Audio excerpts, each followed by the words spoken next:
بسم اللہ الرحمن الرحیم۔ السلام علیکم دوستوں، آج کی اس ویڈیو میں ہم آپ کے لیے سورہ مریم کے بہت ہی زبردست اور طاقتور عمل لے کر آئے ہیں۔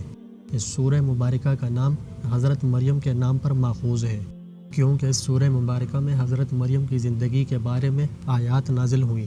حضرت مریم اپنی زندگی کا زیادہ تر حصہ اللہ پاک کی عبادت میں گزارتی تھیں، اور اس کے علاوہ اللہ پاک نے سورہ مبارکہ میں اپنی نشانیوں کا تذکرہ فرمایا ہے، یعنی اللہ پاک نے اپنی قدرت کاملہ سے حضرت عیسیٰ علیہ السلام کی بغیر باپ کے پیدائش فرمائی، اور اللہ پاک نے اسی طرح ہر زمانے کی ہر امت کو اپنی واضح نشانیاں دکھائیں۔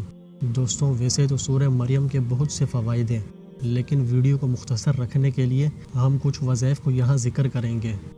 غربت کے خاتمے اور دولت حاصل ہونے کے واسطے اگر کوئی فرد 7 مرتبہ سورہ مریم پڑھے گا تو غربت کا خاتمہ ہو جائے گا اور اللہ پاک اسے خوب دولت عطا فرمائیں گے۔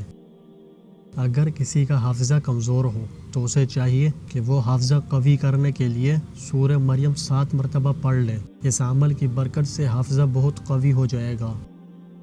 اگر کوئی شخص مردانہ قوت کی کمی کا شکار ہو اور وہ بہت پریشان ہو اور چاہتا ہو کہ اس کی قوت مردی بڑھ جائے تو وہ یہ عمل کر لے۔ اس عمل کی برکت سے انشاءاللہ قوت مردی بحال ہو جائے گی۔ عمل یہ ہے، سورہ مریم کی باوضو تلاوت کرے اور پھر اس کے بعد دعا کرے۔ اگر خود پڑھنا نہ جانتا ہو تو کسی سے بھی 3 مرتبہ پڑھوا کر پانی پر دم کروا لے اور روزانہ وہ پانی پیے۔ جب تک طاقت بحال نہ ہو جائے اس وقت تک پانی پیتا رہے۔ انشاءاللہ اس عمل کی برکت سے ضرور صحت عطا ہوگی۔ تو دوستوں، ہمیشہ کی طرح آج کی اس ویڈیو میں بھی میں آپ لوگوں سے ایک سوال پوچھنے لگا ہوں، اور اس کا جواب آپ نے مجھے کمنٹ میں ضرور بتانا ہے۔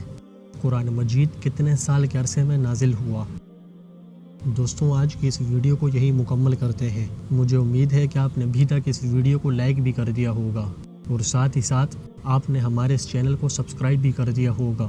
اگر نہیں کیا تو براہ کرم کر لیجئے۔ اور ہاں دوستوں، اس ویڈیو کو شیئر کرنا مت بھولیے گا۔